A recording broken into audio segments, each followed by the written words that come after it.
Hi everyone, welcome back to my channel, and if you are new, welcome to my channel. I am Jamie Beth. Today we're going to talk about the Eastern State Penitentiary. I know, I've been wanting to talk about this one for a while. A lot of people have messaged me and asked me to talk about the Eastern State Penitentiary. A lot of people know about it. It's a very, very, very haunted jail.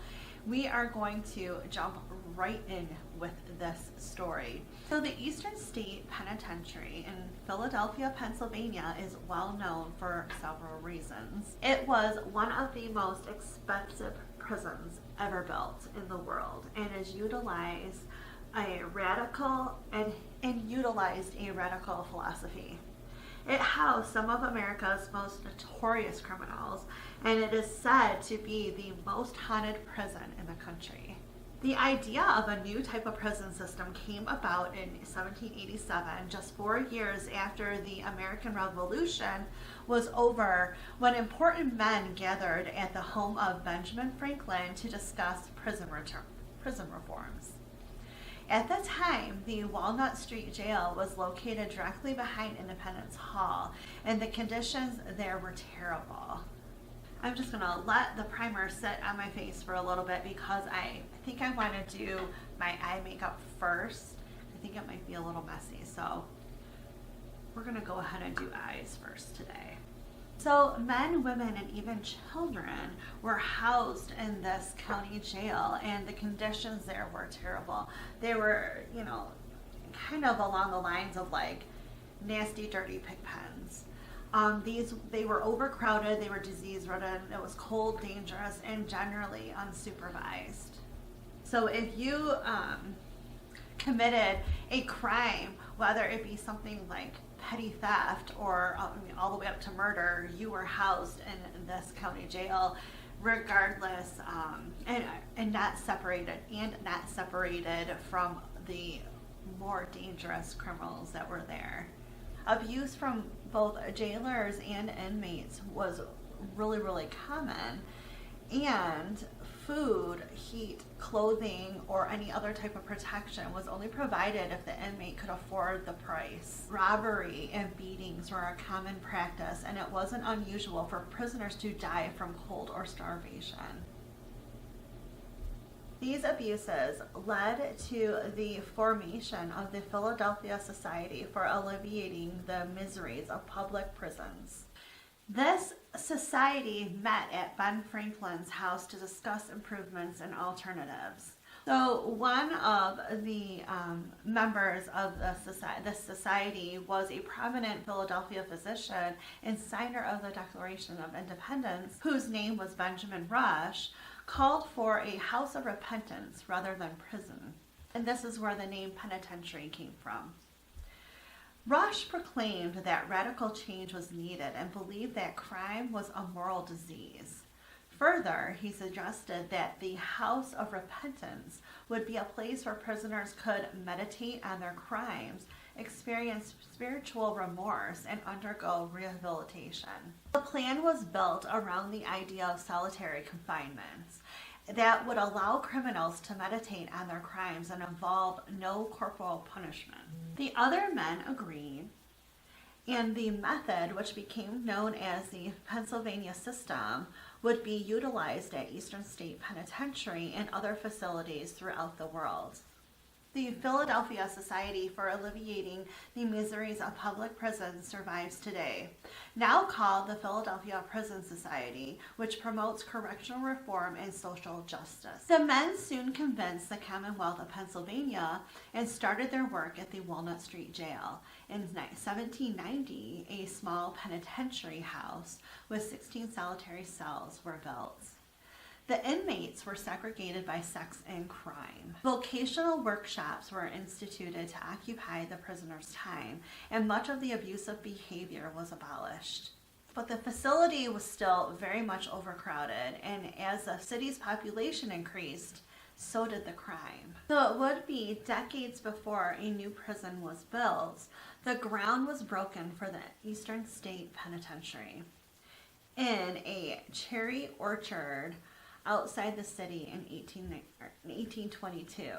Designed by British-born architect John Haviland, the penitentiary would be unlike any seen before, with 7 single-level cell block wings radiating from a central surveillance hub, from which one guard could see down all of the cell blocks. Haviland was inspired by English prisons and asylums built beginning in the 1780s and gave it a neo-Gothic look. The building was meant to look intimidating, although its battlements and windows were fake. Its interior was designed much like a church. Though it was 7 years before it would be completed, the penitentiary opened in 1829. With the initial capacity for only 250 inmates, every prisoner would have his own 8 by 12 foot cell, which featured central heating, a flush toilet, running water, a shower and bath, a skylight, and a private exercise yard. From the minute the inmates entered the facility, they were kept isolated. They were escorted into the prison with an eyeless hood placed over their heads. Afterward, the isolation continued so they could contemplate their crimes and read the Bible, which would lead to penitence and reformation. When they were outside of their cells, they were required to wear masks to hide their faces in their private exercise yards, which they were allowed to use 1 hour a day, with minimized interactions with the guards. During their time in their cells, they worked on prison projects such as shoemaking or weaving. Their only contact was the warden, who was required to visit every inmate every day, and the overseers, who were mandated to see each inmate a few times a day. Even this communication, though very little that they had, was made through a small portal where meals and work materials were passed. 2 years later, in 1831, it was already clear that the penitentiary would have to hold more criminals. Soon, second floors were added to all of the wings. This same year, the first female prisoner was confined to the penitentiary. In 1832, the first inmate made his escape from the prison. For some reason, this inmate was not entirely confined to solitude and served as the warden's waiter. He made his escape by lowering himself from the roof of the front building. He was later captured and returned, but escaped in the same way in 1837. By the time the original plan was completed in 1836, the building was the largest and most expensive public structure ever erected in the United States at the cost of $780,000, which would equate to more than $18 million today. At that time, its cost was believed to have been second only to the U.S. Capitol. The Pennsylvania system was opposed to the Auburn system, also known as the New York system, which held that prisoners should be forced to work together in silence. They could be subjected to physical punishment. This system was favored in the United States. Regardless of the cost and disfavor by other systems, delegates from around the world came to study the radial floor plan and system of solitary confinement, and it became the model for more than 300 prisons worldwide. Some were not so convinced of the method. Charles Dickens, after a visit in 1842, wrote critically, "I am persuaded that those who design this system do not know what it is they are doing. I hold the slow and daily tampering with the mysteries of the brain to be immeasurably worse than any torture of the body." By the 1870s, the prison needed more space, and 4 cell blocks were added in 1877 between the existing wings. Before long, the individual exercise yards were eliminated, and inmates exercised together, but they were still required to wear masks and be silent. Though the reform plan for the Pennsylvania system called for no corporal punishment, this obviously was not the case. Guards and counselors were known to have designed various physical and psychological torture regimens for various infractions. One of these were called the water bath, doused with water outside during winter months and then hung on a wall until ice formed on their skin. Another torture, called the mad chair, in which prisoners were bound tightly for days until their circulation was cut off. The iron gag involved tying an inmate's hand behind their back with a chain trapped into to an iron collar in their mouth, which caused the tongue to tear and bleed. Under cell block number 14 was dug an underground cell that was called the Hole. Here inmates would stay locked, sometimes for weeks with no light, no human contact, with only bread and water to eat. Due to overcrowding, the Eastern State Penitentiary eliminated the Pennsylvania system of isolation and penitence in 1913. Afterward, prisoners then shared cells, worked together, and even played in organized sports. By the 1920s, the prison housed some 2,000 prisoners, and more cells were built, including some below ground. By this time, every cell was called home to 2 to 3 prisoners. July of 1923, Leo Callahan and 5 accomplices, armed with pistols, successfully used a ladder they had built to scale the east wall after holding up a group of unarmed guards. Callahan's accomplices were eventually apprehended, including one that made it as far as Honolulu, Hawaii. However, Callahan was never recaptured. By this time, the prison was also housing violent criminals and those sentenced to be executed. In 1933, a riot occurred in the prison over insufficient recreational facilities, overcrowding, and idleness. During this event, inmates set fires in their cells and destroyed workshops. The very next year, another riot occurred, this time over low wages. The prisoners short-circuited electrical outlets, started fires, and caused other disturbances. In April of 1945, 12 men escaped through a 90-foot-long tunnel built by Clarence Kleindienst, who worked as a prison plasterer. The men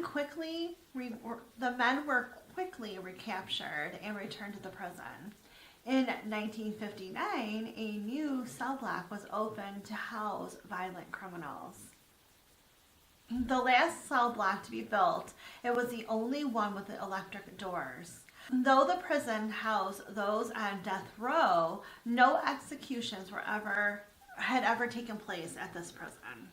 In 1961, an inmate named John Klausenberg tricked a guard into opening another inmate's cell, and he and the other prisoner overpowered the guard to begin the largest riot in the prison's history. It took several hours for a large force of police, guards, and state troopers to reclaim the prison. The riots fueled discussions to close the Eastern State Penitentiary, which had since been renamed the State Correctional Institution of Philadelphia. In addition to overcrowding, the prison was badly deteriorating. In January 1970, the prison closed, and the inmates were sent to the State Correctional Institution in Graterford. After a riot at the prison in Holmesburg, the prison again housed some of those inmates. In 1971, it was officially closed forever. Over the course of its 142 years, the prison held more than 75,000 inmates, some of which were the notorious gangster Al Capone and bank robber Willie Sutton. So more than 100 inmates escaped during this time. All were recaptured except for Leo Callahan. While the prison was operating, 2 guards and several inmates were murdered within the walls. Other prisoners committed suicide, and hundreds of others died from disease and old age. Named a National Historic Landmark in 1965, the prison sat abandoned after it was closed, during which time it was heavily vandalized and trees began to grow in the buildings. The city of Philadelphia purchased the property intending to redevelop it. Proposals included demolishing the building to use the site as a criminal justice center, a mall, or a luxury apartment complex. In 1988, a task force successfully petitioned the city to stop pursuing development, and in 1994, the Pennsylvania Prison Society opened the prison for historical tours. The Eastern State Penitentiary, kept in a state of preserved ruin, continues to operate as a museum and historic site. It is open year-round for tours, and special events are held throughout the year. In addition to its long history, the penitentiary is said to be one of the most haunted places in the United States. For years, it's been investigated by paranormal groups and has been featured in several television shows. One of the first stories told of ghostly activity was of the famed Chicago gangster Al Capone, who was housed in the prison for 8 months in 1929 to 1930. Though he had the nicest cell in the whole entire prison, which included a desk, a lamp, paintings, and a radio, he was said to be haunted by the ghost of James Clark, who was one of the victims in the St. Valentine's Day Massacre. At night, you would be able to hear Capone screaming in terror and yelling at James Clark to leave him alone. In the 40s, both prisoners and guards began to have several unusual experiences and unexplained sightings. Many of these events involved spooky shadows and unexplained noises. Today, many people have reported that Cell Block 12 is an area of high paranormal activity, where cackling and whispers are heard and the apparition of a prisoner is seen. In Cell Block 6, shadowy figures are often seen hiding along or sliding along the walls, and sounds of whispers, screams, and laughter are heard. In Cell Block 4, many people have seen ghostly, anguished faces and heard. In Cell Block 4, many have seen ghostly, anguished faces and hearing loud whispers. In one occasion, a locksmith working in this area who was removing an old lock from a cell door had a vivid experience. He described having felt as if he was overcome by a massive force and was unable to move or speak, while distorted forms swirled around his cell block, one of which appearing to beckon to him. Many people have reported seeing a silhouette of a guard in one of the watchtowers as well. On the third floor of one cell block, numerous visitors have heard the sound of cell doors suddenly opening and then slamming shut. The catwalk is an area where many paranormal events have occurred. Visitors and staff reported disembodied screams, cries of pain, sadistic laughter, and whispers throughout the prison. Others have reported the sounds of cell door handles jiggling, furniture being dragged across the floor, large objects rolling on the floor, and ghostly footsteps.